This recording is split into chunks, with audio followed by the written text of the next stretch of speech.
This looks like an organized operation to smuggle illegal Islamic immigrants from Germany to Poland. A smuggling center has been set up in the border town of Eisenhüttenstadt. The German public media is not even hiding what the purpose of this facility is.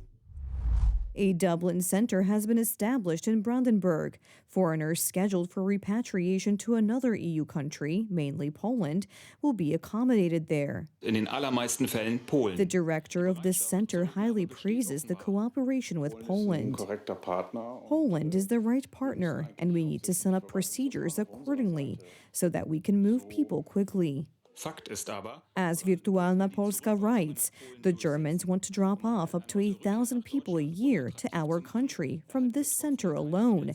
And this bypasses security procedures so that German services can drop off illegal immigrants to Poland as quickly as possible and preferably without any control. This is already happening with the knowledge and consent of the December 13th coalition. Donald Tusk is completely clueless here, and it doesn't matter what Polish citizens want, what opinion they express.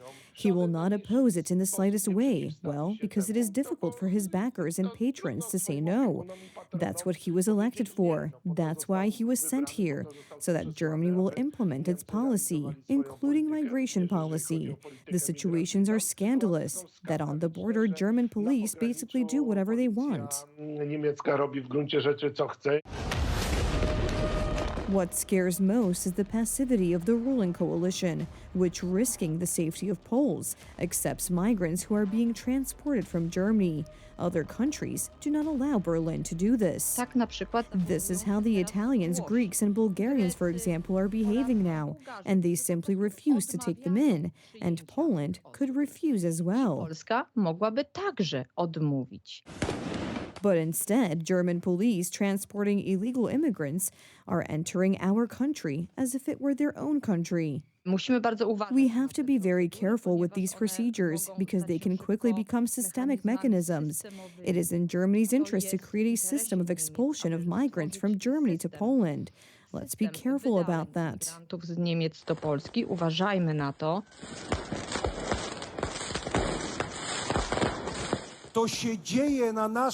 This is happening before our eyes, and the Polish government is abdicating the security of the Polish state, and the Polish patriots are filling the gap, protesting at the Oder River and saying, "We refuse to accept illegal migrants."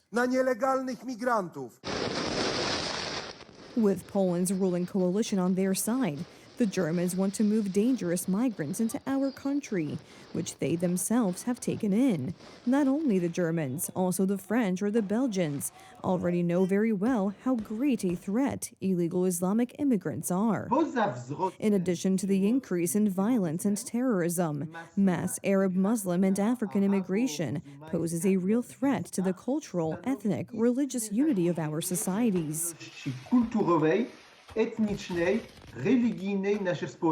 Violence, robberies, rape of women, thefts, arson of homes and cars are a daily occurrence, wherever predominantly left liberal governments have widely opened the doors to Islamic immigrants. There is no example in our history where it has been possible to pacifically mix radically different cultures. The French are beginning to understand this. Like the Germans, who have experienced firsthand the violence of immigrants from the Middle East and North Africa, and are now trying to transfer the most violent newcomers into Poland.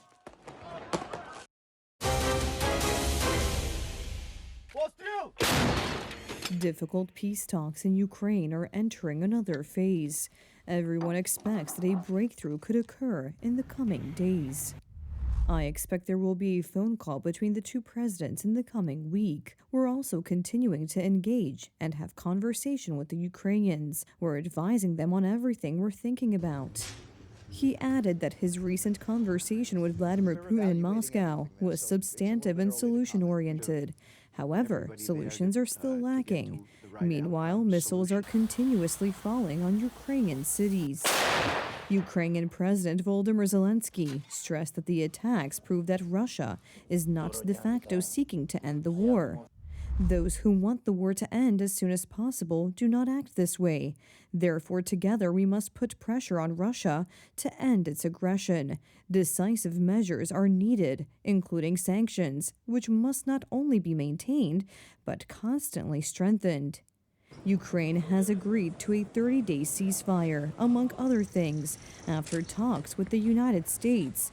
Moscow has so far avoided taking a clear position on the issue. All this we are seeing is a game, calculated in part not to piss Trump off. And at the same time, it is a test of how desperate Trump is to make this peace. However, talks are still underway. The U.S. Secretary of State Marco Rubio last night had a phone conversation with Russian Foreign Ministry Chief Sergei Lavrov. One of the main topics was just that, negotiations to end the war.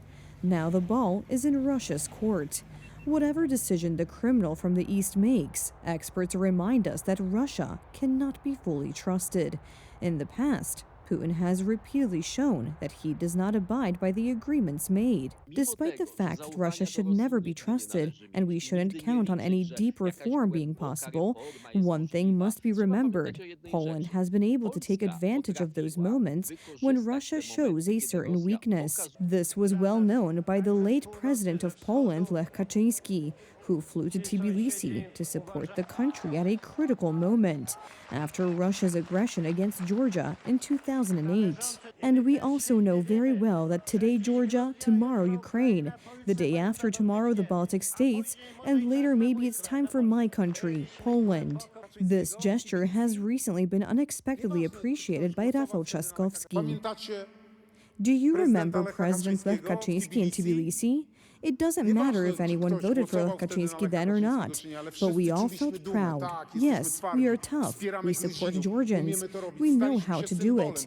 We became a symbol, and President Kaczynski became a symbol for all Georgians. Such words from the mouth of Donald Tusk's deputy may come as a surprise, because it is Trzaskowski's political camp, the Civic Platform camp, that has repeatedly mocked President Lech Kaczynski.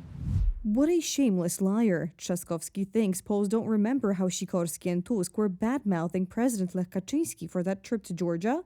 That Poles don't remember how Tusk didn't want to lend the plane to the president so he wouldn't fly to Tbilisi? Everything about President Lech Kaczynski's intellectual, political, and geostrategic achievements is 100% different from everything that Trzaskowski, Tusk, and this whole team are implementing. There are many indications that Rafał Trzaskowski's words are tailored only for the election campaign. If they had been followed by actions, then among other things, today in Warsaw, governed by the candidate of the Civic Platform, we would have an avenue named in honor of Lech Kaczynski. But instead, we still have the People's Army Avenue, commonly known as Aleja Armii Ludowej. Last night, U.S. President Donald Trump announced the start of a military operation in Yemen. Specific targets associated with the country's ruling Houthis were attacked. About 30 people were killed and more than 100 wounded. And this could be just the beginning of a larger operation, as those in power in Yemen have announced a response, which will likely mean an even stronger response from the United States. Iran and Russia are also in the background. A surprise decision and an effective nighttime airstrike on specific targets in Yemen. The details and reasons were announced by the U.S. president, who has been following the operation. Our brave warfighters are right now carrying out aerial attacks on the terrorist bases, leaders, and missile defenses to protect American shipping, air, and naval assets, and to restore navigational freedom. Donald Trump has threatened to launch more and bigger attacks on Yemen if the Houthis in power there do not stop attacks on commercial ships and U.S. allies, including Israel. To all Houthi terrorists, your time is up, and your attacks must stop starting today. If they don't, hell will rain down upon you like nothing you have ever seen before. The Houthi movement emerged in Yemen in the early 1990s as a result of the civil war that now controls almost all of that country's territory, including the coast. In the past year alone, the Houthis have carried out some 200 attacks on ships transiting the Red Sea and the Gulf of Aden. They also regularly threaten the United States and Israel. They sent a series of long-range missiles toward Israel several times last year. We are sending a stern warning to the Israeli and American enemy of the consequences of their plans announced by the criminal, tyrannical, and faithless Trump. Yemen under Houthi rule is in practice a shell of a country, managed and financed by Iran as well as Russia. The main goal of the authorities is to fight for influence and destabilize the region. Holding Iran responsible, it is Iran that has repeatedly funded, resourced, trained, and helped the Houthis target not only U.S. warships, but global commerce, and has helped the Houthis shut down two of the world's most strategic sea lanes. After the overnight attack, Iran is again threatening the U.S. Yemen is threatening the U.S. and Israel, and Russia is trying to pressure the United States to prevent further attacks that could deprive it of influence in the country as well. More than 100,000 people gathered in Serbia's capital, Belgrade, for a protest against corruption and inept government. It was one of the largest rallies in decades. Students and workers once again confronted supporters of President Aleksandar Vučić and the police. Anti-government demonstrations have been organized in Serbia since last November, after 15 people were killed when the roof of a train station in Novi Sad collapsed. Students, teachers, and farmers are taking part in the protest, posing a serious challenge to Aleksandar Vučić, a populist who has been in power for 12 years as the prime minister or the president. In the crowded streets of the capital, protesters lit candles and set off flares while chanting "Pump It Up." Serbs are demanding the release of documents related to last year's disaster. The government denies accusations of corruption and incompetence and claims that Western intelligence agencies are supporting efforts to destabilize Serbia.